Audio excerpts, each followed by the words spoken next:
warahmatullahi wabarakatuh. Waalaikumsalam warahmatullahi wabarakatuh. Halo teman-teman, gimana kabarnya semua? Semoga kalian yang menonton selalu berada pada lindungan Allah Subhanahu wa Ta'ala. Baik, saya Rahel, tuan rumah podcast Ramadan, akan menemani kalian selama kurang lebih 15 menit. Tentu podcast Ramadan akan menemani kalian di bulan Ramadan loh teman-teman. Kali ini bersama Ustazah Diana akan belajar tentang hidup rasa susah, ya bersyukur. Gimana kabarnya Ustazah? Alhamdulillah baik. Gimana Mbak Rahel kabarnya hari ini? Alhamdulillah saya sehat juga Ustazah. Alhamdulillah. Teman-teman pasti penasaran kan apa yang akan kita pelajari bersama. So, jangan lewatkan ya, tetap ikuti kami. Selanjutnya waktu dan tempat kami persilakan kepada Ustazah Diana. Terima kasih Mbak Rahel atas waktunya. Assalamualaikum warahmatullahi wabarakatuh. Waalaikumsalam warahmatullahi wabarakatuh. Bismillahirrahmanirrahim. Rabbi shrah li sadri wa yassir li amri wahlul 'uqdatam min lisani yafqahu qawli, amma ba'd. Kepada segenap pendengar Misja Corner rahimakumullah. Pada kesempatan kali ini Ustazah akan menyampaikan tentang apa tadi Mbak Rahel? Hidup merasa susah, ya bersyukur. Iya, hidup merasa susah, ya bersyukur. Sering kali kita merasakan kesusahan. Mbak Rahel pernah nggak merasakan susah? Pernah. Contohnya dalam hal apa? Dalam hal belajar. Belajar, oke. Banyak sekali. Mungkin setiap fase kehidupan kita akan merasakan kesusahan. Ketika masih kecil, baru lahir, kita mungkin susah berbicara karena belum waktunya. Beranjak lebih besar lagi, kita susah berjalan karena belum bisa. Agak besar lagi, mungkin seumuran Mbak Rahel, mungkin kita susah dalam memahami pelajaran. Kalau nanti sudah seusia Ustazah, mungkin Ustazah juga akan susah memahami kehidupan. Nah, caranya bagaimana? Tetap harus bersyukur, karena Allah mengetahui yang terbaik untuk setiap hambanya. Mungkin bahasan yang akan Ustazah sampaikan hari ini sangat dasar sekali, tapi inilah dasar kehidupan. Kalau kita bisa bersyukur, insya Allah kita akan bahagia. Bahagia tidak hanya karena dikelilingi oleh harta, dikelilingi oleh tahta, emas berlimpah ruah, uang di mana-mana, tidak. Tapi kebahagiaan ada ketika hati kita bisa menerima dengan takdir Allah yang ditentukan untuk kita. Sampai sini Mbak Rahel bisa mengerti? Bisa. Beberapa waktu lalu Mbak Rahel, Ustazah scroll di Instagram, ada video yang lewat di berandanya Ustazah. Ada seorang laki-laki membawa sebuah gerobak yang berisi tempat sampah. Nah, ternyata di dalam gerobak itu selain ada tumpukan beberapa sampah, di situ ada anak kecil yang sedang membawa bola. Bolanya bisa dibilang tidak cukup layak untuk dimainkan karena sudah banyak lubang-lubangnya. Tapi Ustazah lihat di situ anaknya tetap gembira, tetap bahagia meskipun dia sedang memegang bola yang tidak indah lagi. Dan si ayahnya tadi yang menarik gerobak, dia juga terlihat bahagia sambil menarik gerobak menyeberang jalan raya dari arah sini mau ke sana, ditarik gerobaknya sambil tertawa. Dan di belakangnya ada anak remaja yang membawa karung. Nah, isinya juga sampah, lari-larian, kejar-kejaran. Nah, dari situ kita bisa melihat, oh ternyata kebahagiaan itu tidak hanya diukur dengan materi, tidak hanya diukur dengan uang saja, tapi kebahagiaan itu akan hadir ketika kita bisa menerima dengan lapang dada takdir Allah yang diberikan kepada kita. Mungkin kadang kita sering lupa Mbak Rahel, kita sering mengeluh karena yang kita terima tidak selalu yang kita inginkan. Kadangkala Mbak Rahel menginginkan, saya pengen punya sepatu yang baru yang bermerek seperti teman saya. Sudah berdoa setiap hari. Setelah itu minta sama orang tuanya, Ternyata orang tuanya belum bisa membelikan. Bisa membelikan tapi dengan merek yang di bawahnya, harganya lebih murah. Ketika itu Mbak Rahel sedih, marah, atau bahagia? Ketika harapannya tidak sesuai, ketika yang Mbak Rahel terima tidak sesuai dengan harapan, sedih. Nah, kalau kita melihat dari situ, kenapa yang saya doakan setiap hari, yang saya harapkan setiap hari tidak sesuai dengan yang saya harapkan, tidak sesuai dengan yang saya minta, kita akan sedih. Terus bagaimana kalau kita terus-terusan berada di titik itu, kita tidak akan bisa menikmati kehidupan. Lantas bagaimana yang harus kita pelajari? Kita lihat orang yang di bawah kita. Maksud yang di bawah bukan yang duduk di bawah kita, tapi lihatlah banyak teman-teman kita di sekolah mungkin sepatunya yang jauh lebih jelek dari kita, jauh yang lebih membutuhkan dari kita. Kalau kita bisa melihat ke bawah, insya Allah kita bersyukur. Alhamdulillah, saya masih punya sepatu baru, meskipun tidak semahal sepatu teman kita. Nah, itulah artinya bersyukur. Jadi kalau kita bisa menata hati, kita bisa menerima takdir yang diberikan kepada Allah, insya Allah hidup juga menjadi tenang, pikiran menjadi fresh, dan apapun yang kita jalankan setiap hari penuh dengan ibadah, karena dijalankan dengan keadaan yang penuh dengan rasa syukur. Nah, hadirin dan pendengar setia Misja Corner, kita membahas tentang syukur. Syukur itu dibagi menjadi 3. Yang pertama adalah syukur dengan hati. Ketika kita diberi sesuatu oleh orang tua, diberi uang saku, Mbak Rahel hatinya merasa bagaimana? Senang. Mbak Rahel punya hati merasa senang, merasa bahagia diberi sesuatu, itu juga sudah termasuk syukur. Berarti Mbak Rahel menerima dengan lapang dada takdir Allah. Sudah bagus, sudah, itu sudah hebat, sudah tercatat amal baik juga. Tapi ada yang lebih baik lagi, yang kedua, namanya syukur dengan lisan. Syukur yang menggunakan lisan, yaitu ketika kita menerima sesuatu, setelah kita bahagia mensyukurinya, kita ucapkan Alhamdulillah. Mengucapkan Alhamdulillah itu syukur di lisan, melalui lisan kita menuju ke atas, yaitu menuju ke Allah. Tapi ingat, selain hablum minallah, di sini kita juga hablum minannas, hubungan antara manusia. Kita tidak hanya memikirkan bagaimana hidup kita dengan Allah, bagaimana hubungan kita dengan Allah saja. Itu juga menjadi prioritas kita. Tapi kita nggak boleh lupa, kita sekarang hidup di dunia, hidup bersama orang banyak. Nah, sepantasnya, seharusnya ketika kita diberikan sesuatu dari orang lain, kita juga harus mengucapkan terima kasih.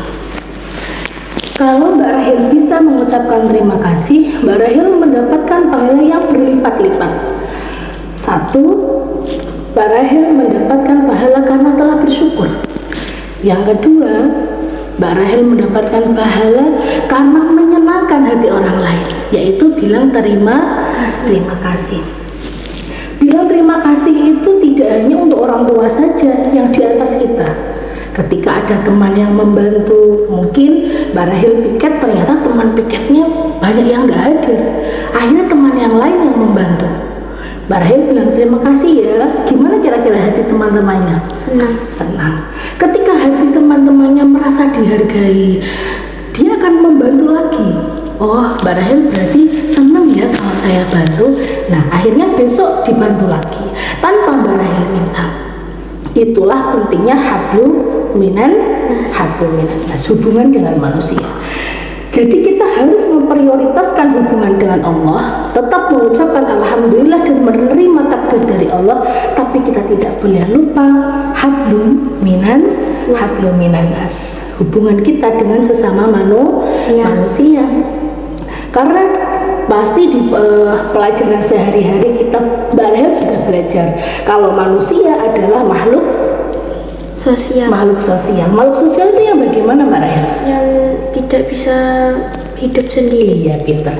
Tidak bisa hidup sendiri. Jadi tetap kita harus bersahabat, mencari teman yang banyak. Ada hadis Rasulullah yang artinya jika kita berteman dengan penjual minyak wangi, kita akan ikut tercium bau wanginya. Jika kita berteman dengan seorang pandai besi, tahu pandai besi Mbak Rahel? Pandai besi itu yang membuat besi yang bisa dilaser, mungkin dipalu itu. Nah, kita akan ikut tercium bau sangitnya. Bahkan kalau kita berteman dengan seorang pandai besi, kita akan bisa terkena percikan apinya. Maksudnya bagaimana? Apakah kita harus pilih-pilih teman? Kita harus, bukan Ustazah mengajarkan kalian untuk tidak berteman dengan yang lain, tapi sebaiknya kita berada di circle atau di lingkungan teman-teman yang baik untuk kita. Karena kita merasa, oh iman saya belum kuat. Kalau kita berada di golongan orang-orang yang tidak baik, takutnya kita bisa ikut ke dalam hal-hal yang tidak baik itu. Tapi kalau kita berteman dengan orang yang mungkin rajin mengaji, rajin sholat berjamaah di masjid, yang awalnya Mbak Rahel mungkin ya, ini contoh saja, kalau mungkin Mbak Rahel di rumah tidak sholat jamaah di masjid, mungkin jamaahnya di rumah atau mungkin sholat sendirian. Kalau kita punya teman yang rajin jamaah sholat di masjid, insya Allah kita juga akan ikut.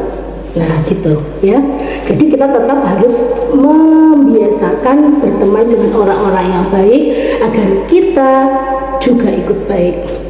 Nah ini yang ketiga, teman-teman Misja Corner rahimakumullah. Syukur yang ketiga adalah syukur yang dilakukan atau dipraktekkan. Setelah kita melalui step A, yaitu syukur dengan menerima lapang dada apa yang ditakdirkan Allah untuk kita.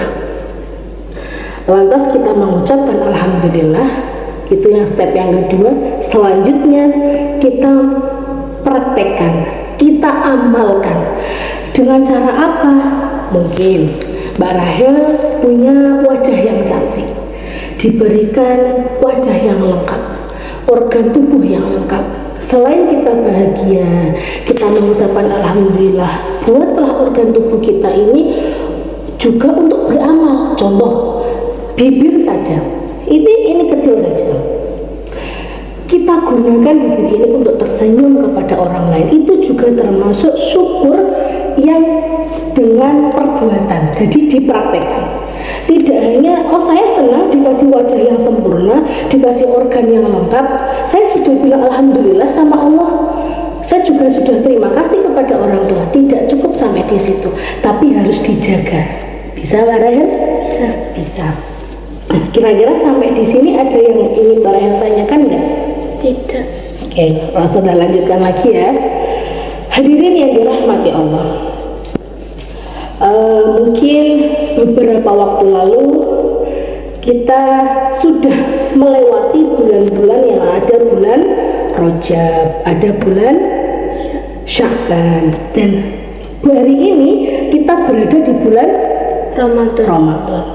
Ada sebuah hadis yang artinya ketika kita berada di bulan Rajab, kita mendapatkan 70 kali lipat kebaikan.